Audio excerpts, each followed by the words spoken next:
Okay. Hello, everyone. Welcome to another episode.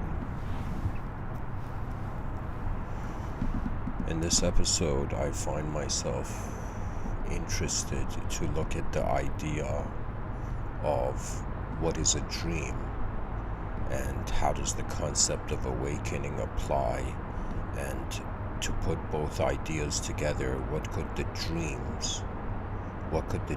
of awakening be?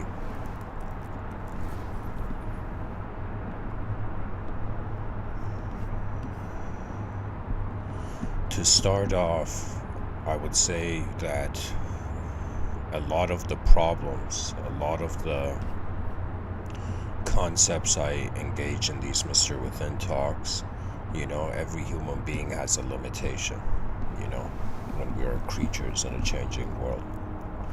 And so my attitude is to find my limitation and then to wonder, if I wasn't limited, what else could my sight see? In what other ways could my attention engage reality? So it's like the person, hears the advice of being humble when it comes to the task of knowledge, and the person's like, the humblest I could be is like, I don't know. But what do we do after an I don't know moment?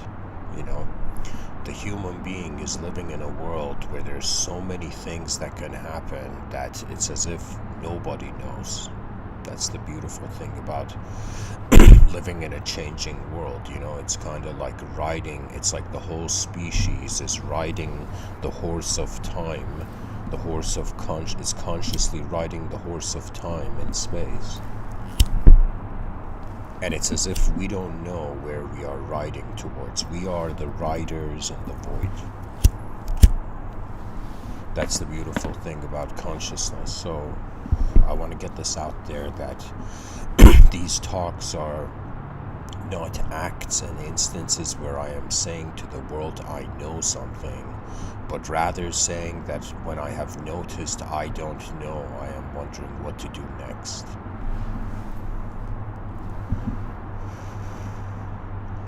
The concept of attainment transcends just knowledge. There's some people who they live their lives trying to attain knowledge, trying to accumulate, let's say, a collection of shapes and forms. And there are those who their attainment leads them to the unknown. I realized usually most speakers in reality, they represent known beings. I've yet to see, for example, in the future, a politician being like, I represent all the unknown beings in the universe, not just the known beings,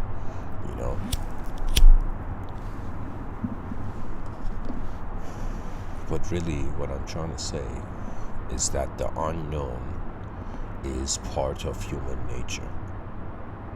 And to approach the idea of, is reality a dream, or is it something we can awaken from, or are we awakened? These have to do with how an attention in the space-time continuum has a relationship with all the known variables and unknown variables in the moment. The biggest tragedy, I shouldn't say tragedy, but one of the inefficient things that the human species is doing is that it cannot confront, it cannot acknowledge the empty, and because it is afraid of emptiness, it fills up the moment with what it has, what it can find. The desires in reality are strange. In other words, a creature of desire is a very huge mystery. It's kind of like the desire to be in balance and harmony is causing us to ignore a harmonious way of life. You see, human beings, what do they desire? What can an evolutionary animal on a rock in the middle of nowhere desire? And most individual creatures, they desire individual salvation of some kind. Every individual finds itself in a spectrum, in a system. There was a time where I remember when I was younger, I said this in one of the talks, that sometimes I find, the greatness of my own eyes to be interlinked to the greatness of the beings I have seen. It's as if poetically greatness stands in the presence of greatness.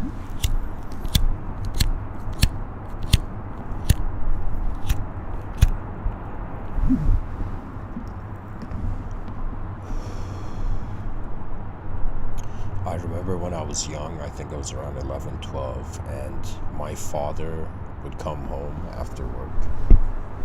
This was during the phase of my life where I lived in Iran. And my father would come home and I would get the chessboard ready, place all the pieces, and he would play chess with me. And he taught me how to play chess. And I remember I had this strange obsession. Like every time he would come home, I would play chess until that day that I could beat him in chess. And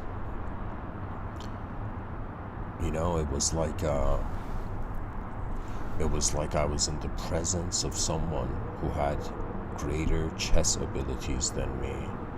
And then by being in the presence of something greater, I got inspired to see if that greatness is also present in my own experience. You see, human beings, they may think like their desires are just physical, but really what it is the human being is a performer. Okay, the way the brain works is that every act of its simulation of reality is a performance. And so what the idea behind it is that we have been the observer of our own performance, and our happiness is when we appreciate our own experiential performance in existence. You see, it's somebody can see someone be better than them. This is the case in reality. Many situations, like if I wanted to cook food, it's like in contrast to, like, let's say Chef Ramsay. Chef Ramsay would be the greater being. But if Chef Ramsay wanted to, discover the nature of how the mind works, it's as if I would have, at least I would consider I would have some sort of advantage. Human beings, their choices become their life, and their life becomes their expertise. What they don't tell children is that in the journey of the lifetime, you will see many moments, and you will see greatness. You will see greatness of some kind. And the idea is that what sort of greatness do we seek? Do we seek the greatness in a specific dimension, or do we seek the greatness of all dimensions? There is a point in the human psychology where selfishness, greed, desire, this stuff makes sense. It's like an animal has to, have sharp claws and teeth to kind of survive in the jungle. Has to have a sort of wilderness. But when it has come to human intelligence, there is a state of mind where I would say this surpasses, like it's the state of mind where the individual has understood. It's like you've discovered an individual problem and you want to find a solution to it, but you realize the individual problem is existing because there's a collective problem. So in the discovery of greater dimensions, man's desire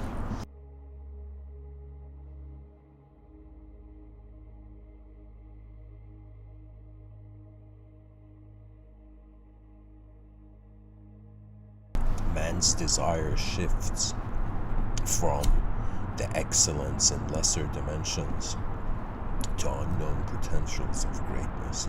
That means, like, imagine somebody comes up to you and says, what's more exciting? It's like, would you like to see an advanced individual?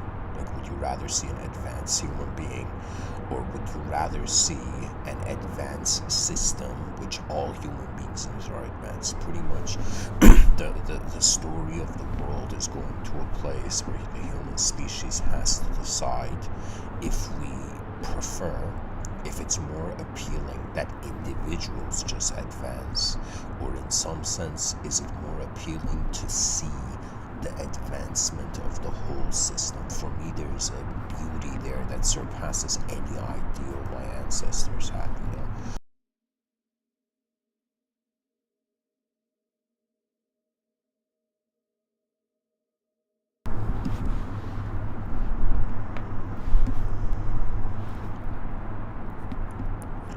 What I'm trying to say is that the dreams of awakening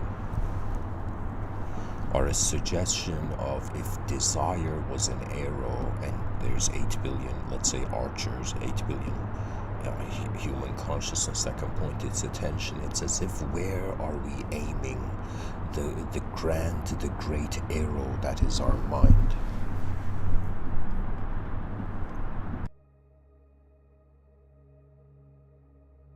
Really, the destiny of civilization in the world is like, how is human attention aimed? You see, my background is, I was born in Iran, and Iran is let's say, within the depths, within the essence of the Persian culture, there has been many great poets. So any nation, any part of the world that had great poets usually tends to have a great mythological stories.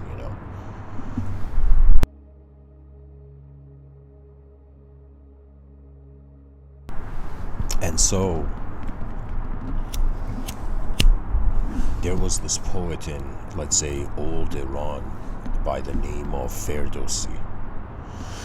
And Ferdowsi writes this book, which the title of the book is called The Book of Kings. It's in Farsi, it's called Shahnameh, right? So imagine this poet wrote a book that it was in, the audience was kings. It was like a book for kings.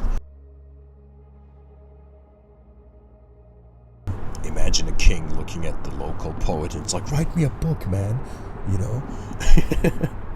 And the poet's like, sure, man, I'll write you a book, king. It's like, and the king's like, what's the name of the book? And the poet's trying to figure it out. Oh yeah, it's a book, the Book of Kings. I'm joking, but anyways, what I'm trying to say is that this poet, this unique soul, this advanced communicator by the name of Ferdowsi, he wrote these mythological stories. Now, what I want to share with the viewers is that there's a character in this Book of Kings written by Ferdowsi, where the character's name is Arash the Kamangir, which means Arash the archer.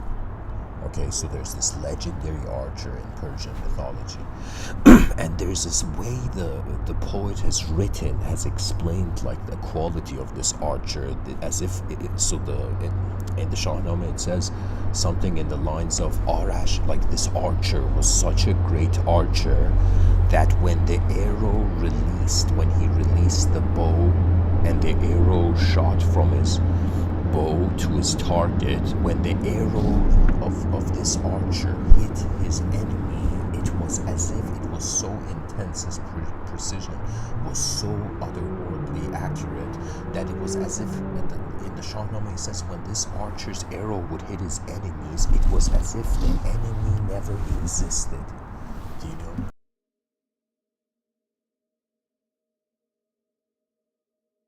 Now, I'm trying to think of, like, this archetype of this arrow, like this archer being so mighty that when he hits his enemies, it's like their death is like as if they don't exist, they never existed. Like, that's such a intense poetic thing to say, right? But for me, I thought about it, right now at least, I thought about it in the sense of, like,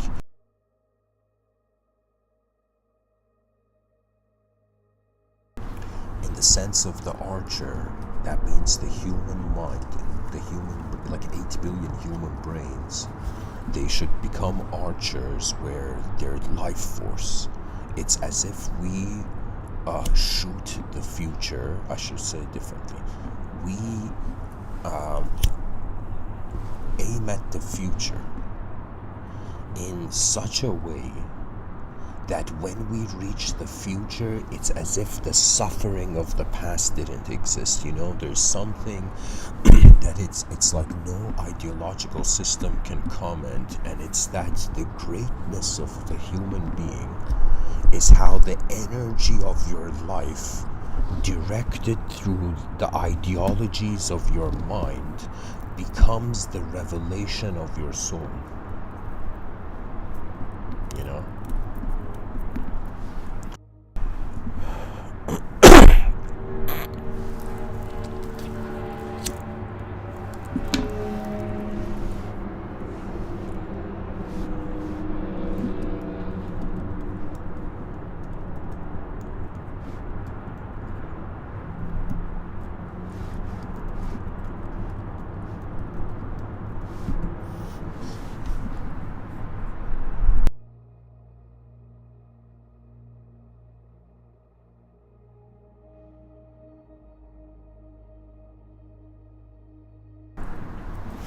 You know, the future is treated as a dream, and the past is treated as a memory.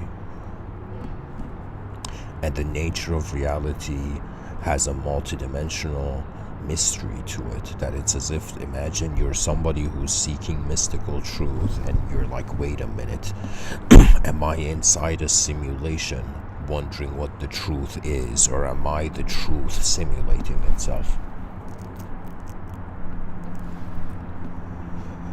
Am I dreaming in a dream? Is awakening a dream, or am I awakening beyond the dream?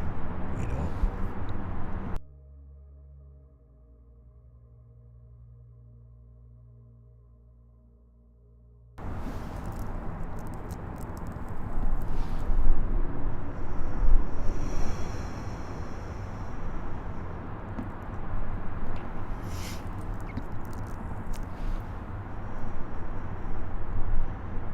The cool thing about life is,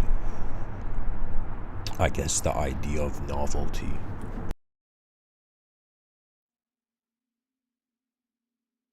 When a human being wonders about the meaning or the purpose of life, to some degree it feels like memory realignment. The person has experienced life, they have a recorded film of life as their memories, and so it's like their inner films are defining the value of the outer film.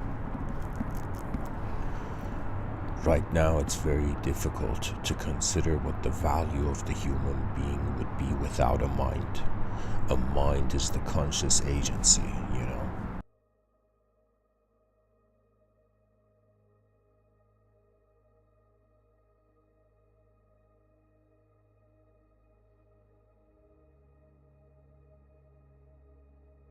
You know, it's kind of like consciousness is this mysterious intelligence. And this mysterious intelligence is using the human biology as a portal towards conscious universalism. You know, when Carl Jung spoke about the conscious and the unconscious, Carl Jung has this legendary quote, pretty much one of the most incredible quotes a human being has written on this planet. But he says, unless you make the unconscious conscious, it will dictate your life and you will call it fate. And you know, when a human being's like, wait a minute, you know, if we agree with Carl Jung, then what the, like, excuse me, but what the like, WTF is on the unconscious, you know?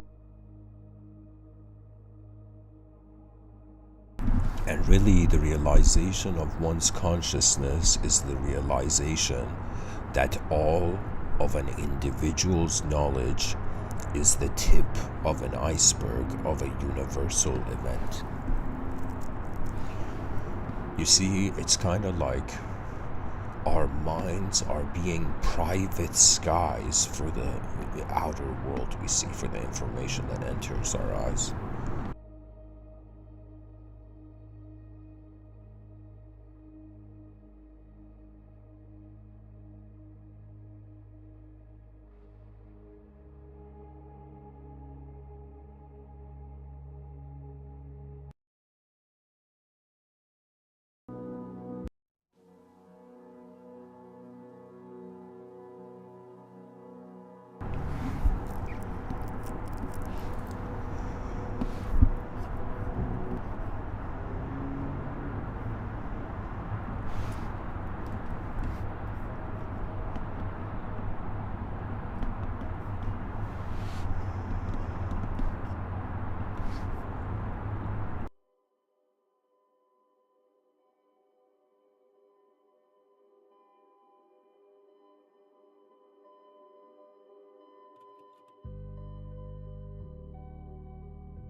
We find ourselves entering the video game of life.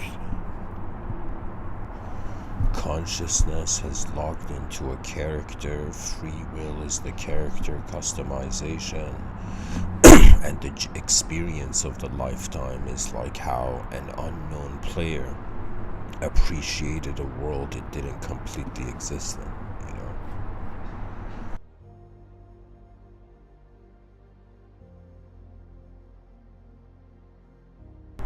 We so casually say that we're a creature living on Earth, but what the act of living is literally consciousness being the creature. And so, to get a species to surpass its fear of the unknown, to have a species in the void be blessed with multidimensional sight, it's like an advanced civilization is the future's birthright.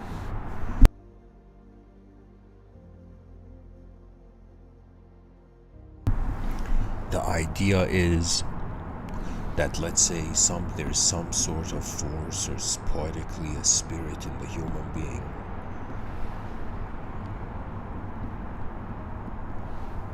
that just is designed to protect the weak. But when we realize the experience of the outer realms is the experience of, the existence, the meaning of what we see in existence in front of our eyes is actually the experience of what is happening behind our eyes.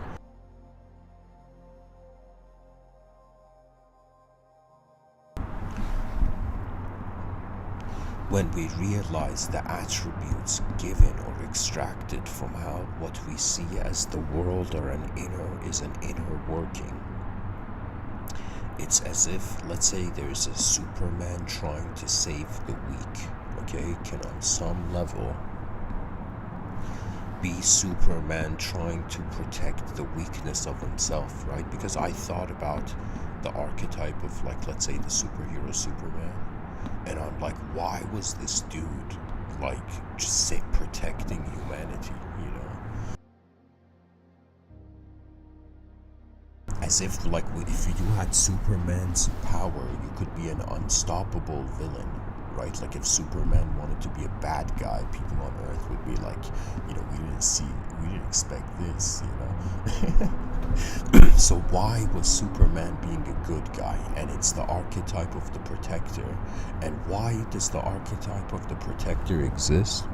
Because on some deep level, Superman, regardless of being born from another world, he looked human. Right? So it's our original appearance of our nature, you know?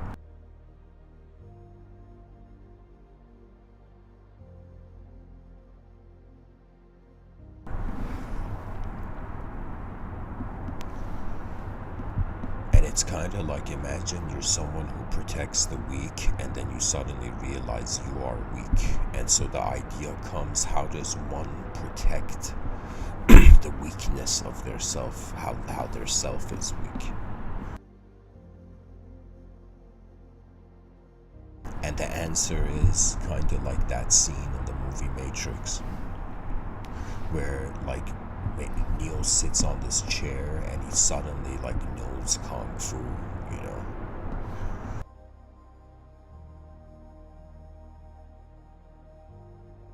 So similarly, when we discover something within us that is weak because it is simple, the idea comes that the soul is like poetically the older brother of the mind and body. And so when the body doesn't know what to do, it's like, let's say the mind comes in, the middle brother comes in. When the mind and the body don't know what to do, poetically the soul comes in, you know.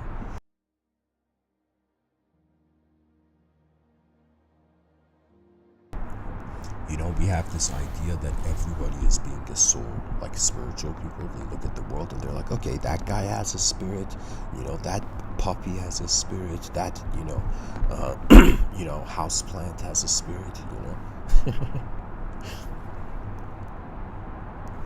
So we see spirit in anything that has the potential to move and grow, right? But imagine now a kind of neo-spiritualistic perspective, where the human being is like, okay, sure, we're all souls, but in our conscious mind, we don't know anything other than the body and mind. In the conscious and human life, that means, let's say, somebody could say, I believe in a soul, right? And somebody could say, I believe in a, you know, mythological phoenix, right? And so even though a person can believe in something, but it's actually to discover its reality. So if somebody believed in a phoenix, they maybe saw a phoenix in the sky.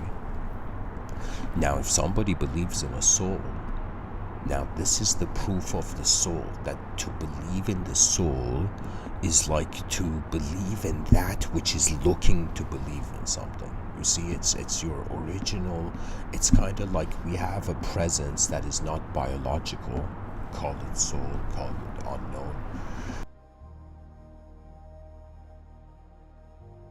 Imagine somebody seeing like a whale for the first time and being like, look at this giant unknown soul, you know.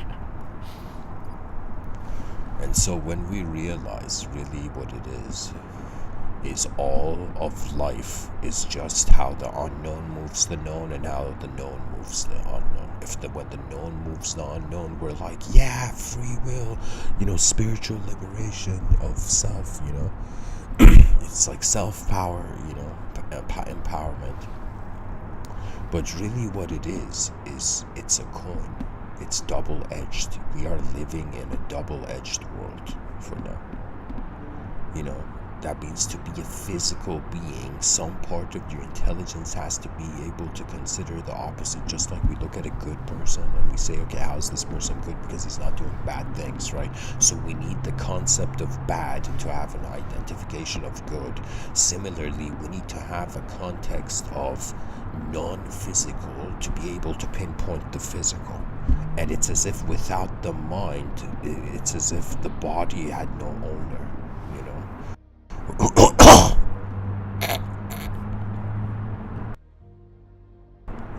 Sorry, guys.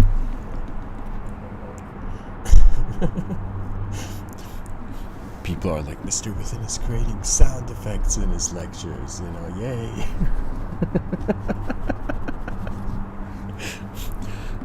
Can you imagine, guys, this whole time I've just had like this MP3 file of someone coughing, and I've just played that every time people have heard a cough, so it's just the sound effect of the video.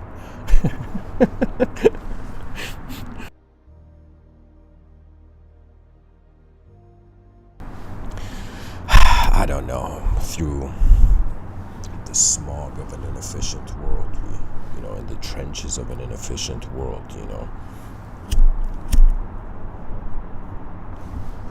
we run up towards an efficient one.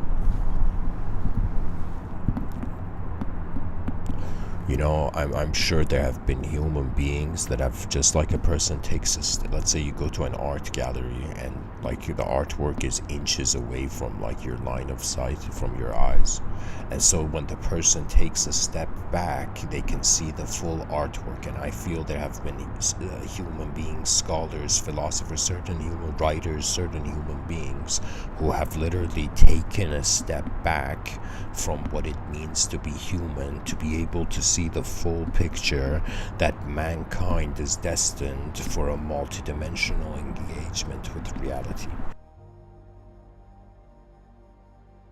That means in a multidimensional system, singular truth is not, it may be soothing, but it's not helpful.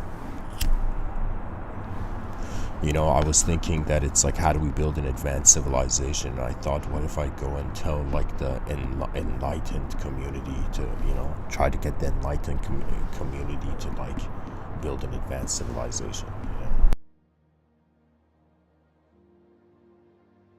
And I soon realized all the enlightened people don't exist. They're either oneness or emptiness, they're either like the inconceivable, right?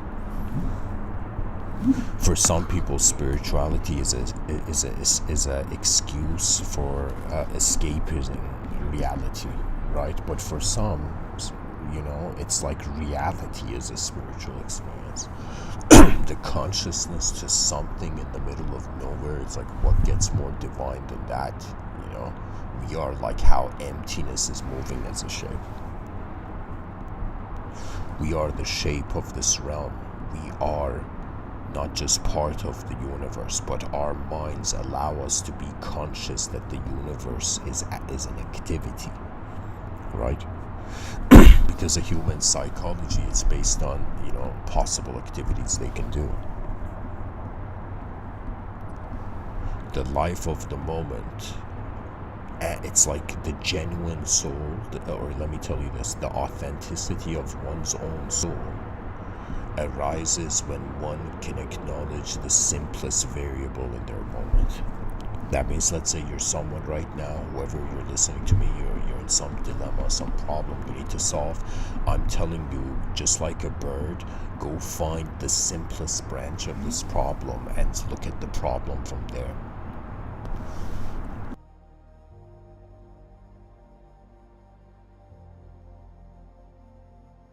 I remember I saw this video on YouTube. It was a hilarious video. It was pretty much like Deepak Chopra, in intellectual combat with Sam Harris.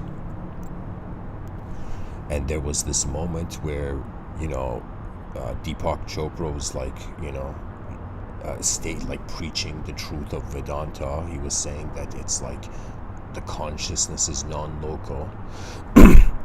And he was saying this in an engineering school. Like that was Deepak Chopra's mistake. Yeah. but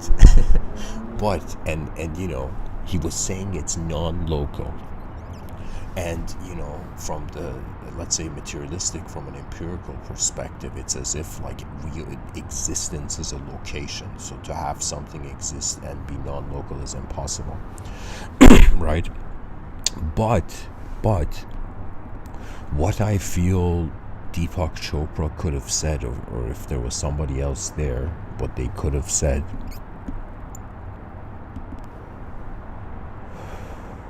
is simply this, that before humanity reaches that point where we are understanding emptiness, Okay, we have to, it's like before we experience non-locality, we have to realize we have been experiencing the mind is multi-local. That means right now I could have no thought, and just this moment is the reality. I could remember yesterday and this moment plus my memory is the moment. Do you see what I'm saying? Our minds are like some sort of strange teleportation technology where we can remember yesterday instantly, or we can visualize novelty instantly. So the mind is like, a master of worlds. The body was a master in a world. Because what is courage? What is true courage?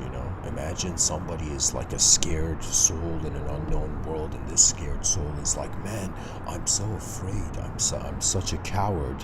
So let me at least see who the brave are, or what bravery is. Right? Imagine a coward wondering about courage. Okay? And so when you look at what courage is the ability to see what is there. You see, the bravest human beings, they are it's like the curiosity of the intellect gives purpose to march into the uncharted territories of the unknown. Literally, it's like, because something doesn't make sense, mankind automatically presumes the courage to see how it can make sense. Imagine, for me, an advanced civilization is like a species that is trying to solve the biggest problem that it can fathom, right? It's like the advanced civilization is a solution for the problem of what should 8 billion creatures do. And imagine we start building the advanced civilization. That means all human beings are like, why not? I've spent my days on this planet thinking, I am this thought, that thought. Why not start the context with advancement? So it would be as if our species is so busy building an advanced civilization. Imagine there's a group of extraterrestrials and they want to invade Earth, okay? And they come to invade Earth and they're like, what the? They're like, WTF, why aren't these human beings like getting scared? Why aren't these human beings reacting? So imagine this alien leader is shocked that this human civilization doesn't care and these aliens want to invade humanity. And so the aliens, imagine the leaders of this, these alien invaders comes down to Earth and finds someone, let's say, busy building the advanced civilization, and says, hey, you human beings, don't you see we're going to invade you right now? And the human beings are like, imagine the advanced human being at that time would look at the alien invaders and be like, buddy, we're too busy trying to solve a problem that is more important than physical accumulation. Right? It's as if we're trying to, as a species, activate the most advanced state of reality, and you guys want to come and invade us, and the alien leader is going to feel embarrassed of how underdeveloped their civilization is, and their Earth would be untouched because the work going on in this plane is too important. It's like Earth is think of an eternal being walking in this sort of transcendental hallway where there's so many doors, like the movie Matrix, like there's so many doors in a hallway, and each door leads to a reality. And us being alive on Earth, we are in a room, okay? Take it as if we're in a transcendental room. Now the type of work being done in this room of the world,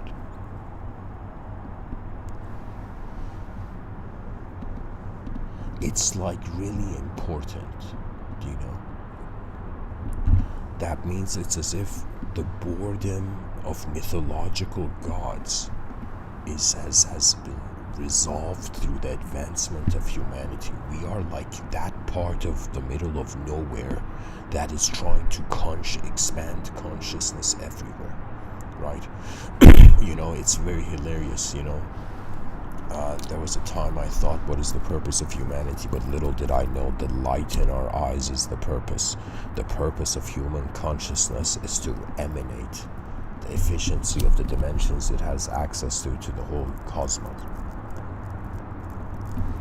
The more benevolent our species becomes, the more tolerant of multidimensional possibility it will become, you know? And the tolerance for an advanced world, that means imagine, like, let's say someone who's suffering on this planet, somebody who is, let's say, abandoned by civilization. There's many people like that on the planet. Let's say there's some people who are abandoned by civilization, and somebody comes and says, hey, let's build an advanced civilization, and the attitude of the person would be, the world didn't care for me, why should I care for the world? And this is where, you know, I would say the mistake of desire. It's like this is a mistake of desire, right? If we say that the human being is a character in a world, and if we consider that human knowledge is the value system, it's the think of it as the geometrical model behind the eyes of the human being, which the human intelligence is acting in accordance to the commands the commands that the body follows are the visions of the mind. And the visions of the mind is the projector, the mind is a screen. You know, as Papaji would say, you are the unchanging awareness of all activity. And it's as if somebody hearing this quote would be like, wait a minute, Papaji, you know, author of this quote. If I am the unchanging awareness to all activity, then that means the unchanged awareness is not reality. You see, it's as if like there's an awareness to reality which we think that is reality, but the ancients discovered the awareness is not the reality. The awareness to the reality doesn't mean the shape of the reality is the awareness, you know?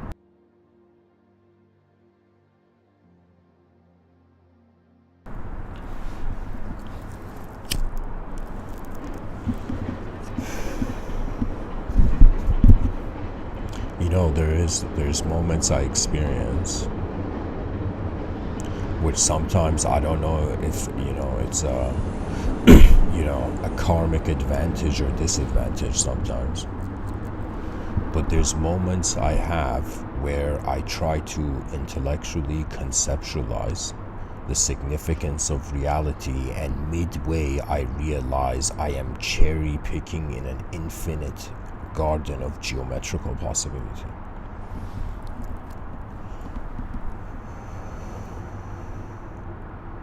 You know, it's like, it's kinda, there's a loneliness which I will tell you no human being, as long as they're human, can experience.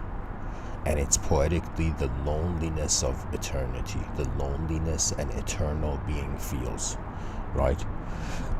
You know, it's as if when intelligence reaches advancement, then it becomes playful and the style of nature comes into existence.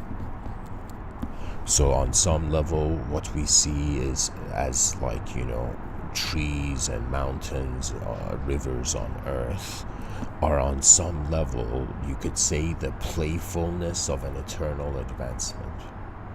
Right? And so you see, it's the human idea that can be lonely, it's the creature that can be lonely. But if the mind is presenting itself as the whole space of the moment where we are found in, it's as if we are in the standing in the center of how our mind is trying to be an endless sphere reaching the edges of the sky. You see, our mind is how we are looking at life from beyond it. Okay, that's how we use the mind. Like, I can make the argument that my body is existing in time because time is a concept generated by the mind. But if I was to ask the question, is my mind existing in time?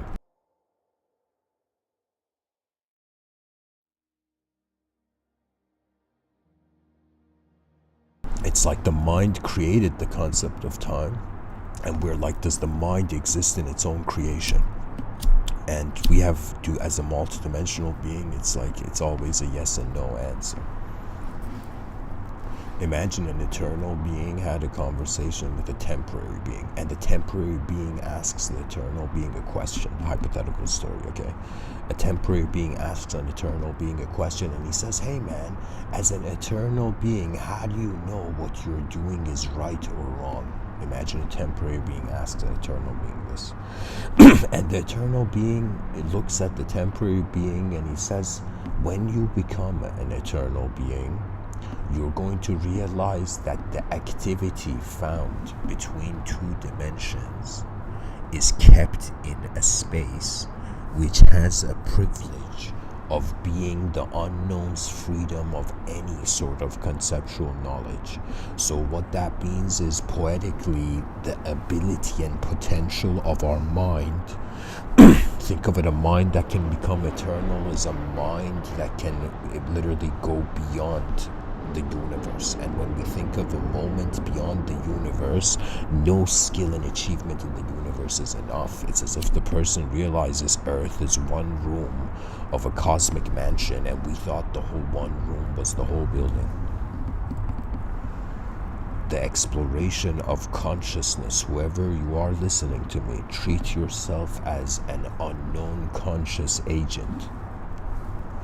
As if you have been, your eyes have opened to reality, obviously to interact with reality, but it's kind of like, you know what it is? There was that scene in the Oliver Twist movie where the little kid's gone to like the evil orphanage cafeteria person, right? And he says, sir, please, can I have some more? And the person's like, no, we're evil here, buddy. Don't, it's like, read the signs, yeah.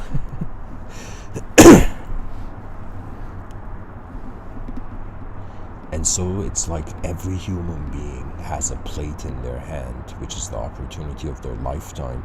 They go and into samsara and karma, and it's like karma's the cafeteria, food being thrown on the plate. What I'm trying to say is that every person starts off from a neutral awareness. This neutral awareness interacts with reality, and based on its interaction with reality, repositions its conception of the future. That means any person who fears the future, okay, it's as if there's a sense of self from the past that has led to it. When I wonder about why in my life, why did the idea of an advanced civilization even enter my mind, right?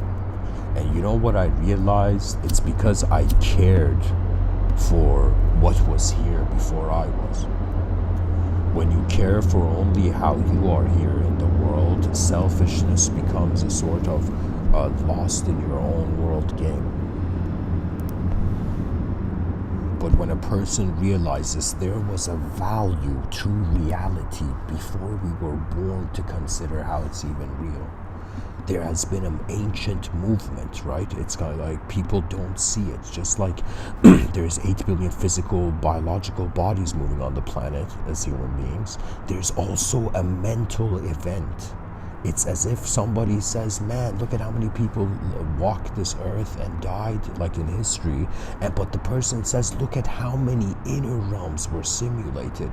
It's as if the earth is having, us living on earth is having a geometrical imprint into another dimension, Imagine somebody cutting an onion and the blade of the knife piercing through all the concentric circles,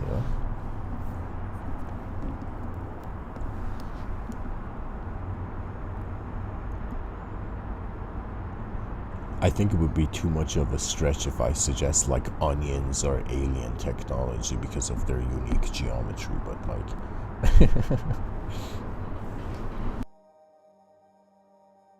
can you imagine in the future people are gonna have onion phones, okay? It's gonna be like this sphere where when the phone gets damaged, like the first layer comes off and the second layer of the phone still exists.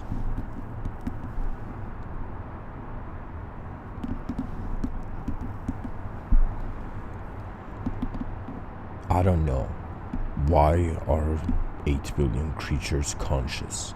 Why did evolution go through so much, let's say, trials and tribulations of karma? Like, why has the microphone of consciousness been given to the hand of an evolutionary creature that evolved in the silence of meaning? You know, it's a privilege to even be able to consider purpose, you know.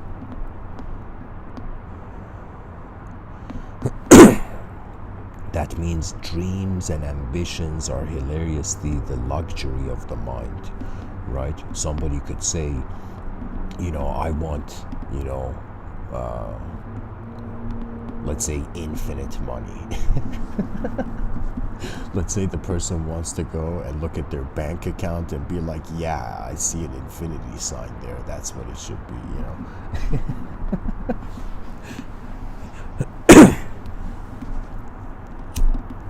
How hilarious is that? You know, they ask the person, what's your net worth? And the person's like, the infinity sign.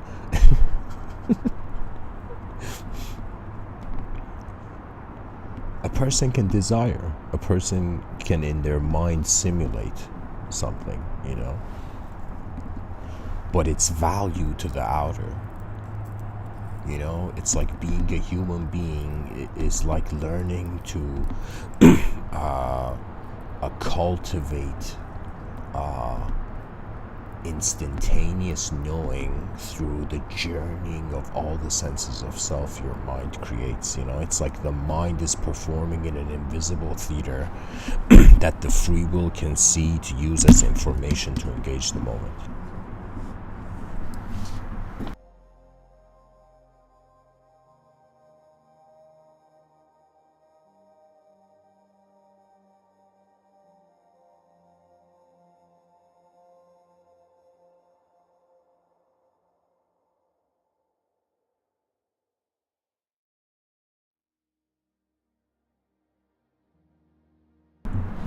You know, something remarkable is that the concept of awakening, let's say from the Enlightenment context, the concept of awakening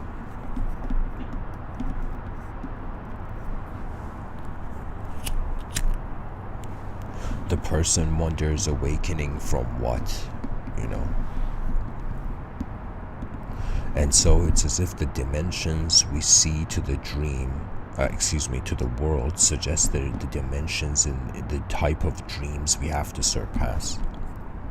If somebody was like Mr.Within, how would an advanced being behave?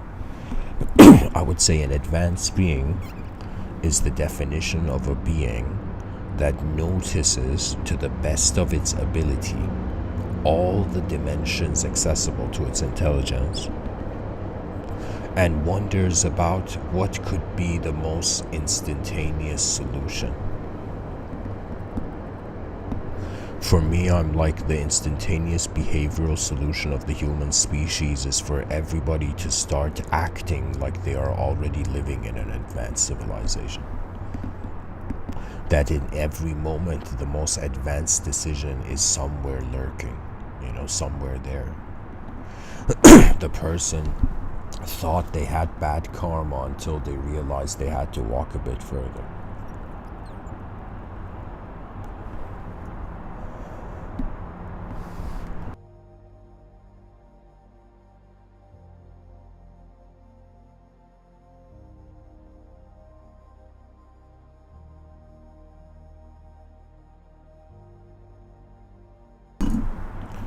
Let's say another definition for an advanced being could be a being that has awakened from all the possible dimensions in the world. Most immediately, if I was to, let's say the Buddha said one has to detach. They have to detach, their desire. They have to detach from the desire to be a creature of the world in order to get enlightened. But when I think about, okay, what is there to detach from? It's like there seems to be a physical life. There seems to be like an objective life that we can detach from. There seems to be a subjective life we can detach from. There seems to be a cyber life that we may be able to detach from. And there's a natural life, right? It's as if we are, to be a human being is to be the intersection of the intelligence of multiple dimensions.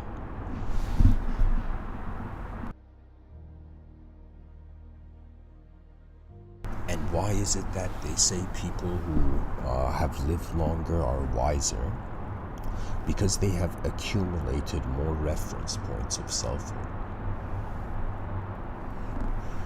It's about like how many times the brain simulates reality in a moment. Let's say somebody goes throughout their day, and if you live as a follower, a follower of the world, you would be kind of like somebody who's in the passenger seat of your own life. What if you become fascinated with the great vision of your own eyes, and poetically the harmony of all possible worlds?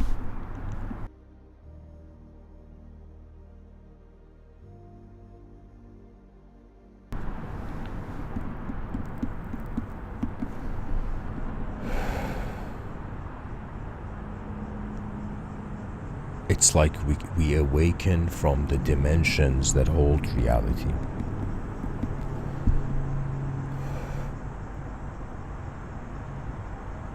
It's very hard to say, is an ideological hologram simulation being the body?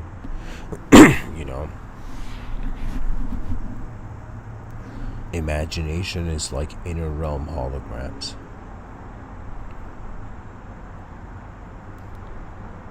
The geometry of man's mind, its ability to instantaneously use consciousness to animate the moment.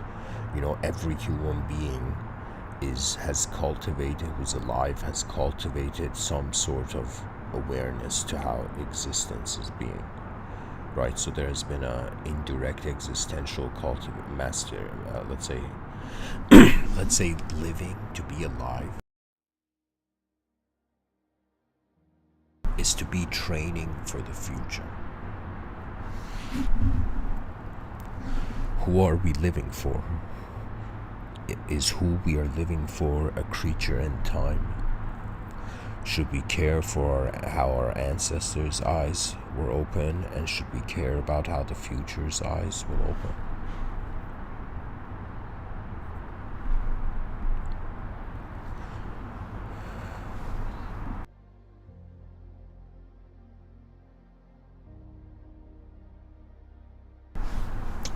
It's like the savageness of man's mind takes him into unconscious animalism. But the gentleness of man's mind leads to the acceleration of intelligence.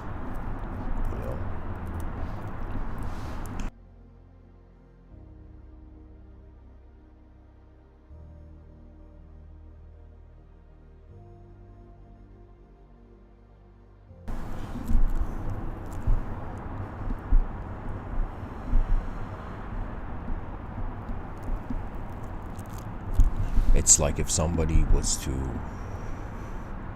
let's say, try to fathom 600 years in the future, what will happen is that people don't realize this. Like, a lot of people are afraid of corruption, indecency, dishonesty, distrust in the civilization. These are poetically the diseases or diseases of the civilization, the discomforts of the civilization. And so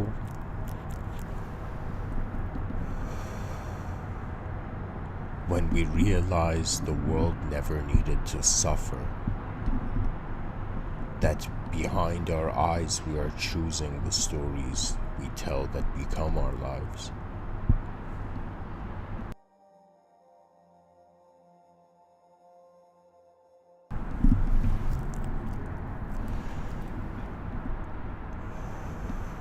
It's like, what does the person do with the concept of a simulation?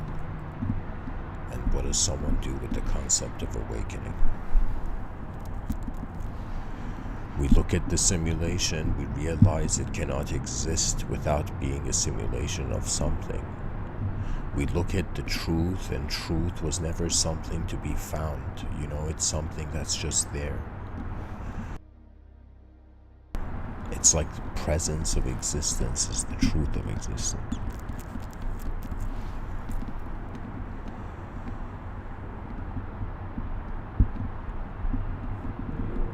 And aside from physical existence, it's as if before physical existence could be true,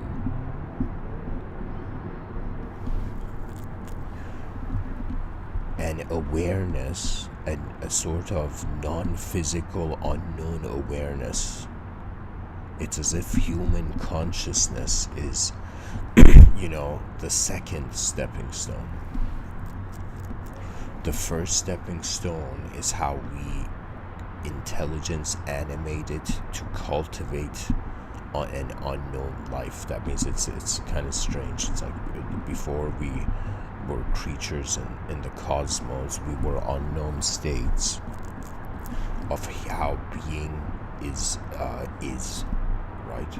Like, it's very hard to tell if the simulation is a live stream of the truth, or if the truth can have never gone anywhere, as if the simulation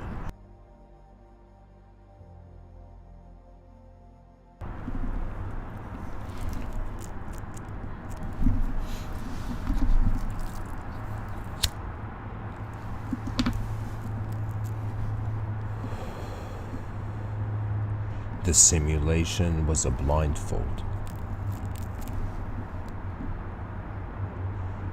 It's as if truth, where can truth go? Like, if truth exists, it exists. If truth doesn't exist, then in some sense it becomes impossible, because then nothing exists. Right? That means nothing knowing it's nothing suggests that there's still something there. Before man's mind truly reaches emptiness, it will realize how emptiness is being projected.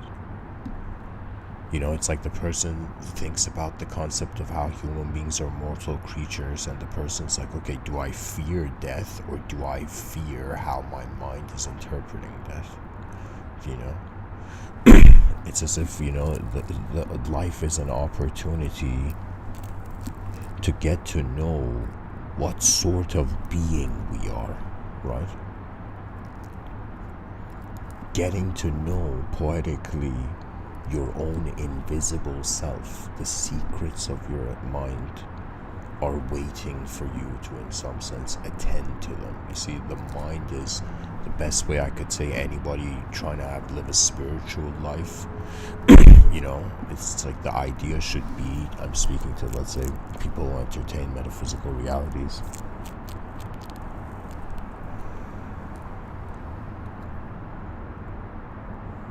Just an effort of total conscious awareness to all possibilities. So what I'm trying to say is that the most advanced experience of life is the greatest spiritual experience. And to be an advanced soul, poetically, is a suggestion of a soul that is living multiple lifetimes at the same time. Like the human psychology, we think somebody reading poetry is like, advanced mind movement nowadays. But I'm telling you, our minds have, in the future generations, will not only become absolute listeners, but they will become, in some sense, you know what it is? It's like right now we're living in a time where we have to use words to convey what our inner realms are. In the future, the inner realms are going to, it's as if like there's no longer going to be people reading poetry in the future. It would be like everybody getting a auditorium view of someone's imagination instantly. The future is going to be so advanced, guys, that it's kind of like our suffering now may not make sense in the future. All the stuff that we're considering a justification for, let's say, what weakness means, what strength means, For me, it's like the species has allowed emotions to convince it of a certain image. Sometimes I feel people can be emotionally possessed by an idea, by an image.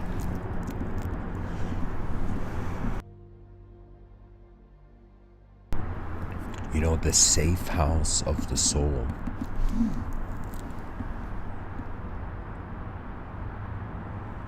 Is that moment of mind where an unknown being that realizes it's in an unknown world discovers that the unknown suggests we cannot know, and because we cannot know, it's playful of the playful, the playfulness of an infinite potential.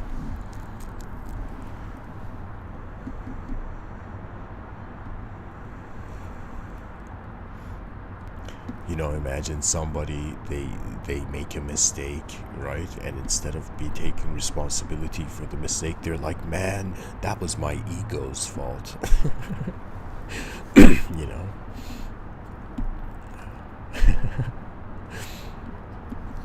There's so many ways we haven't seen human minds communicate, For me, I feel there's going to come a writing revolution,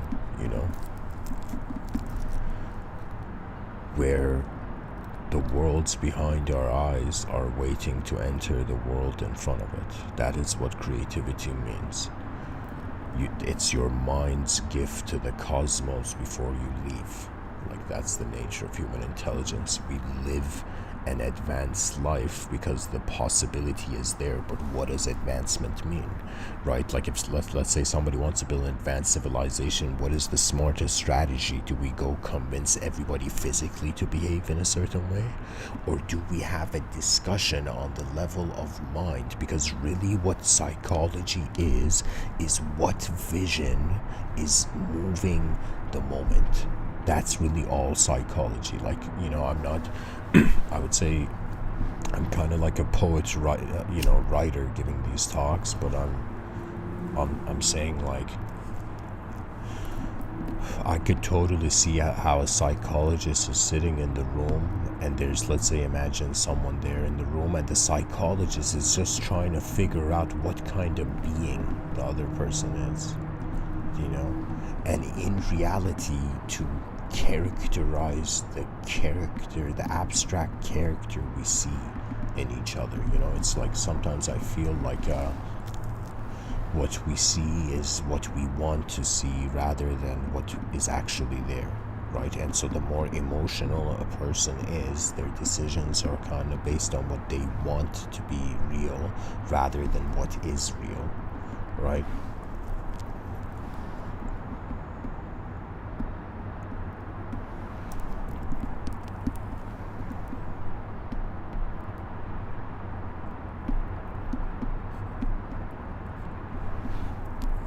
Because what is real,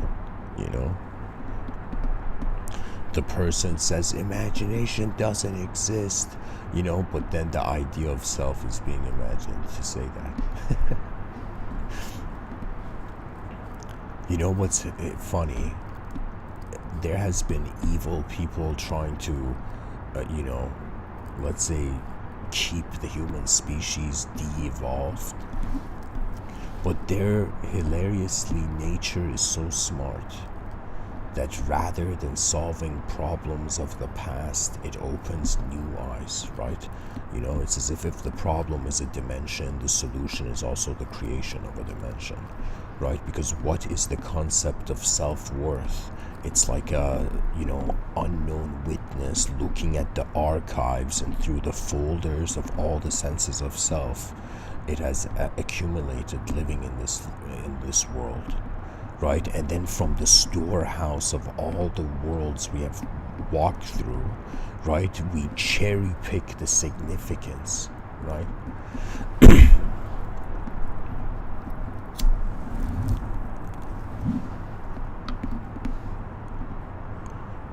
Poetically, consciousness is an intelligence that is so much faster than light, It's like instantaneous existence is faster than the speed of light, has a privilege, right? Imagine every human being for a second, they just paused the story of life. They just sat down on the ground wherever they were, and for a moment they just thought, okay, what other way could exist? What that means, like, we look at the past and we see their blind spots, and so the idea comes, if the future was looking at the present, what would be our blind spots? So we need to begin kind of like allowing the human domain of psychology to begin having a collective honorable purpose. You see, we are not human beings, but we are also planetary beings, right? That means the planet, we are in symbiosis with a giant rock in the middle of nowhere, And so as human attention wonders about what is, like, how does the geometry of a moment become the, let's say, conceptual meaning of it. Like, let's say right now I'm looking at this coffee cup and I'll be like, okay, this, I can see that I have an idea. Like, when I look at this object, it's a coffee cup in my mind, right? So that idea of a coffee cup, is that idea an object? Is an inner symbolism actually the object, or are we using geometry behind our eyes to convey something that is of a very deep three-dimensional experience in the world?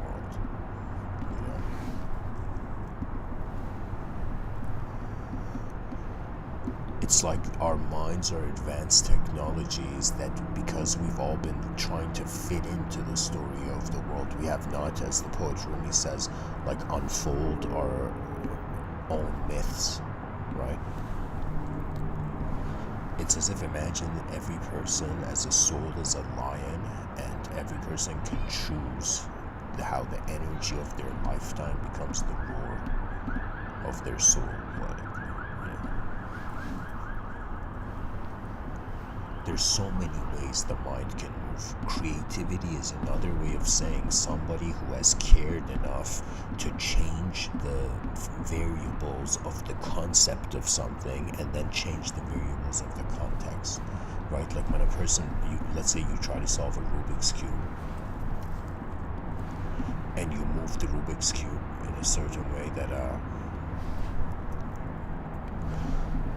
it's like all, let's say, messed up. And so throughout the lifetime of, like, the human experience, it's like the spirit trail we leave behind in the decisions that we make in the space-time continuum. It's kind of bizarre. It's like, because we are journeying, the journeyer can't be defined by where it is. The mystery of our mind is an unknown awareness to shape.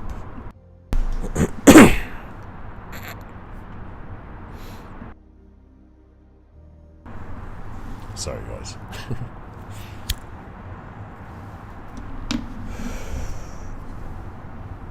Too much, The best time to quit cigarettes is before you smoke your first one, really.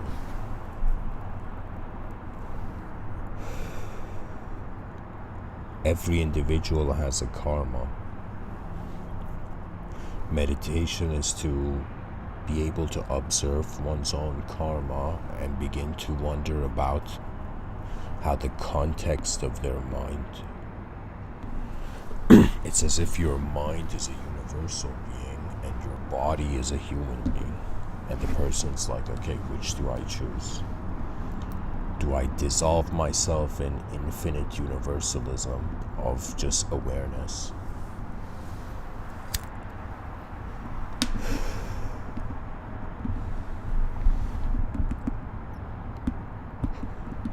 It's like, what do we do with the sight? That is the energy that becomes the destiny of the world. I think for the next like 600 years, if every human species becomes like a designer, imagine we're just like how, let's say in the anime Dragon Ball Z, it was like a warrior species. Imagine our species becomes a designer species. We promote an ability to use geometry rather than to be defined by geometry, you know?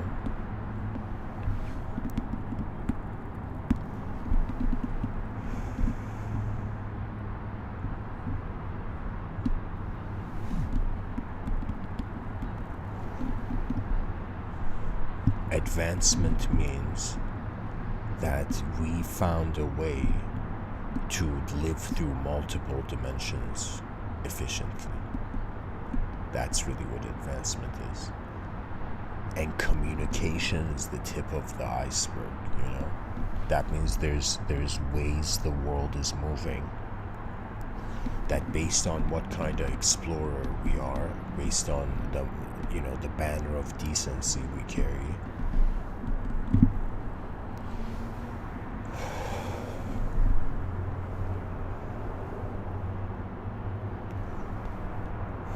the smartest strategy for creatures, for unknown entities that have become aware of a world, of the geometry of the world, is to use the geometry of the world.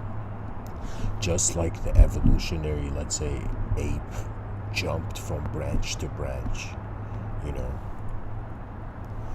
we are jumping from states of self, of the brain simulating meaning in the moment, as if like what consciousness is they say the brain gives off waves. It's like each wave is like, you know, how our after a blink our eyes opened, there was a world there, you know.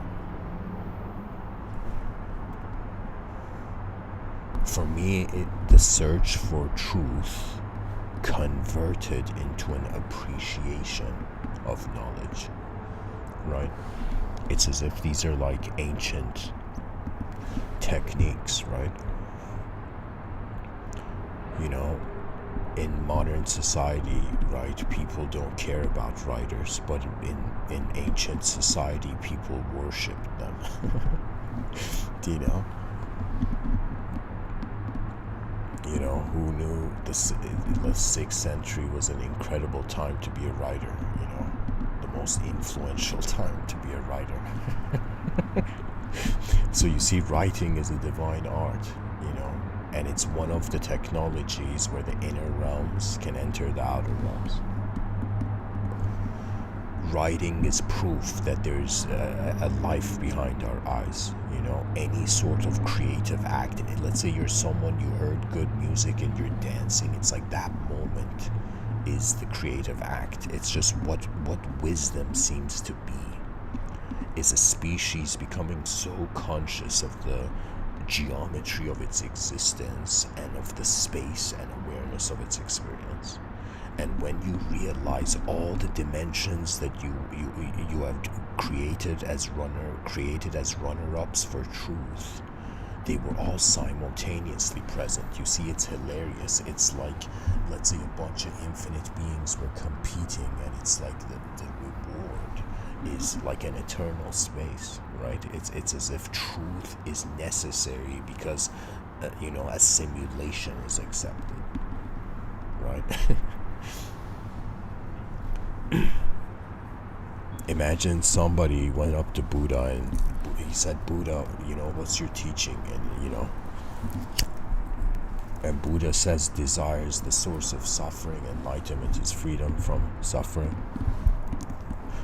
and life is suffering. And the person who was saying this, imagine they had a lemonade in their hand and it was like a good sunny, pleasant sunny day, and the person looked at Buddha and said, Buddha, I'm not suffering now, what about me? You know, I'm not suffering in this dimension where everybody in the dimension is suffering, you know? And so it's like in that moment where truth is how we pilot our attention, you know? Because, you know, right now as I'm giving this talk, it's like I think to myself, how many geometrical events right, are happening behind people's eyes, and what they reveal as their personality is like the tip of the iceberg of who they actually are, right? It's as if it's easier to consider we are unknown beings than, to play with infinity in the mind,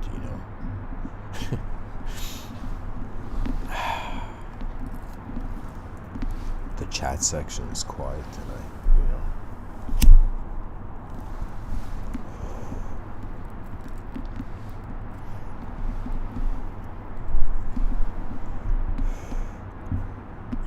I'm thinking, like, if I had to give a gift to a timeless being, it would probably be a watch.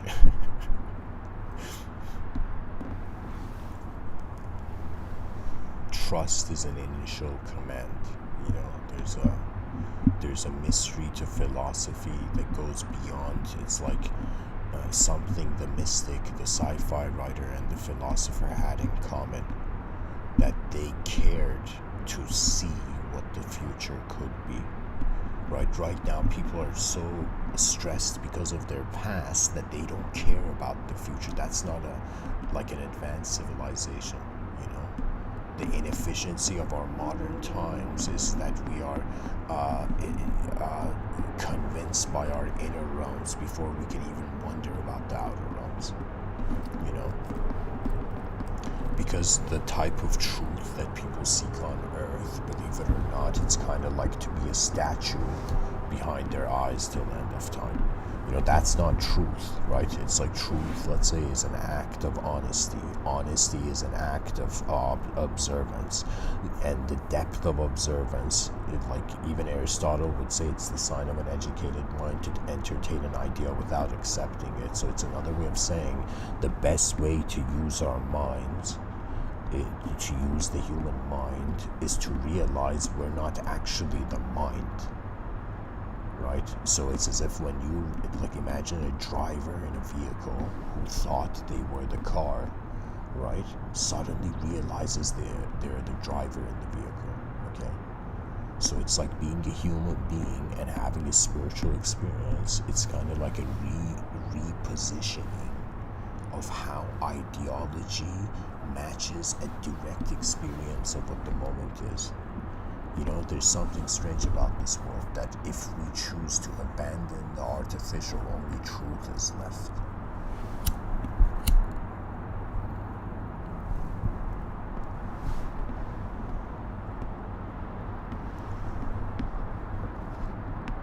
It's like people are fighting for freedom in an unknown world. Like, take that in.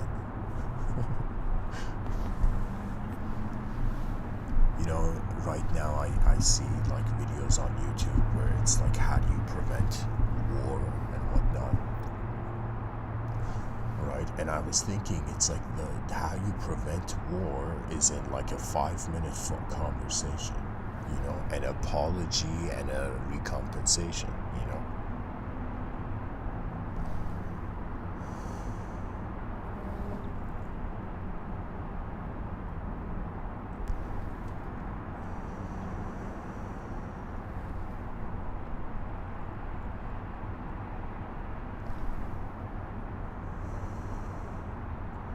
For me, ideas are so powerful. Why? Because they shape reality. They are what's containing reality. Scientifically, it's like we're advanced apes making, like, as some would say, sophisticated mouth noises. Right now, like if right now, let's say there was an extraterrestrial in the sky, like behind the clouds, or like in an invisible dimension watching me give this talk, and the extraterrestrial didn't understand English, it's like I would just be a creature and making sound, But what turns sound and geometry into reality is the presence of awareness. It's like one's true guru is their moment of being, because it has been there from the beginning. It's like if the simulation was known, maybe truth is the unknown.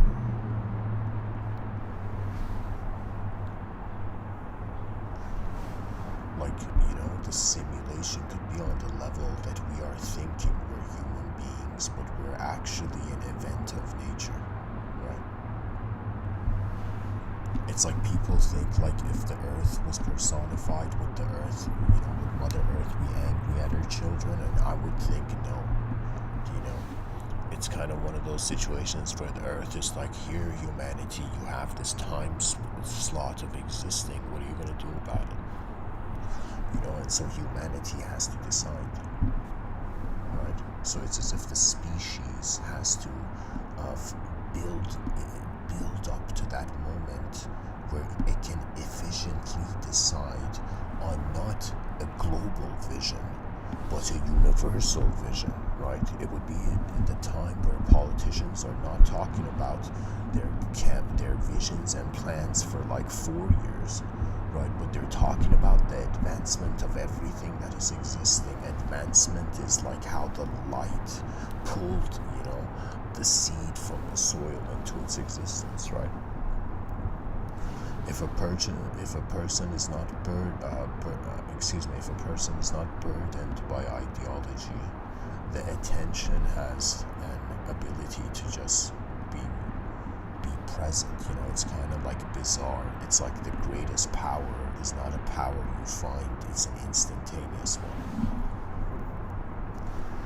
And there's Vedic stories of like sages scolding kings.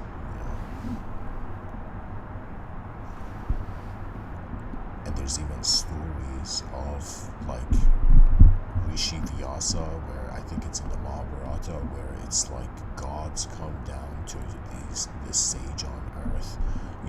It's as if the guy would scold not just regular kings, but celestial kings.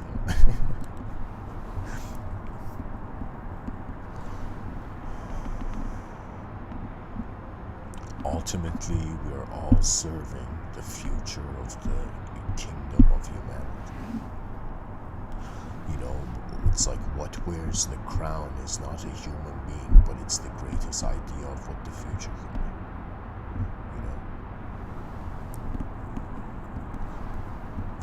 Victory is dependent on the greatness of our accepted vision on the moment.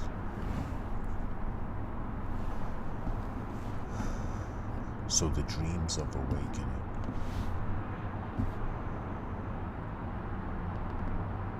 The spirit that protected the weak.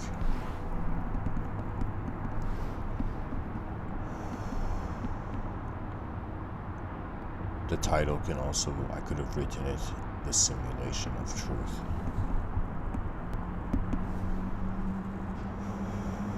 The Simulations of Truth.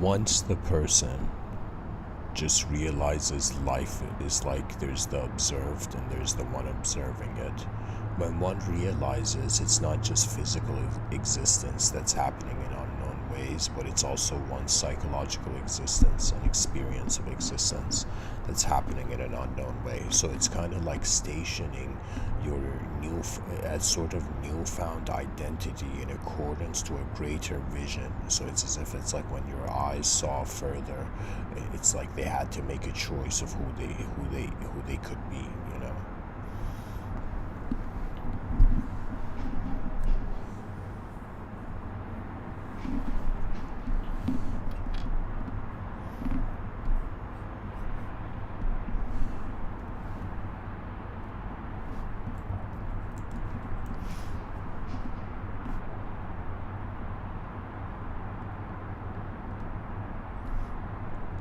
There's a quote I want to read for the viewers. It's from this author named Paulo Coelho. He says, "The eyes are the mirror of the soul and reflect everything that seems to be hidden.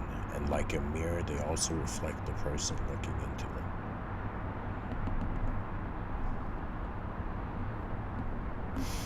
Our eyes.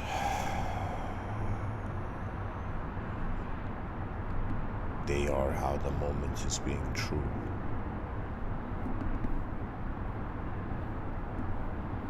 It's like a unknown simple truth to a known complex world, complex problem.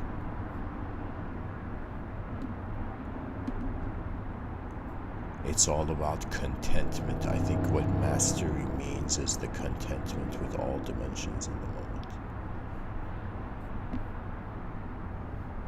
As if this whole time our advanced life has been waiting for us, beyond the dreams of awakening, or an awakening from dreams, like beyond truths and simulations. An advanced life awaits humanity.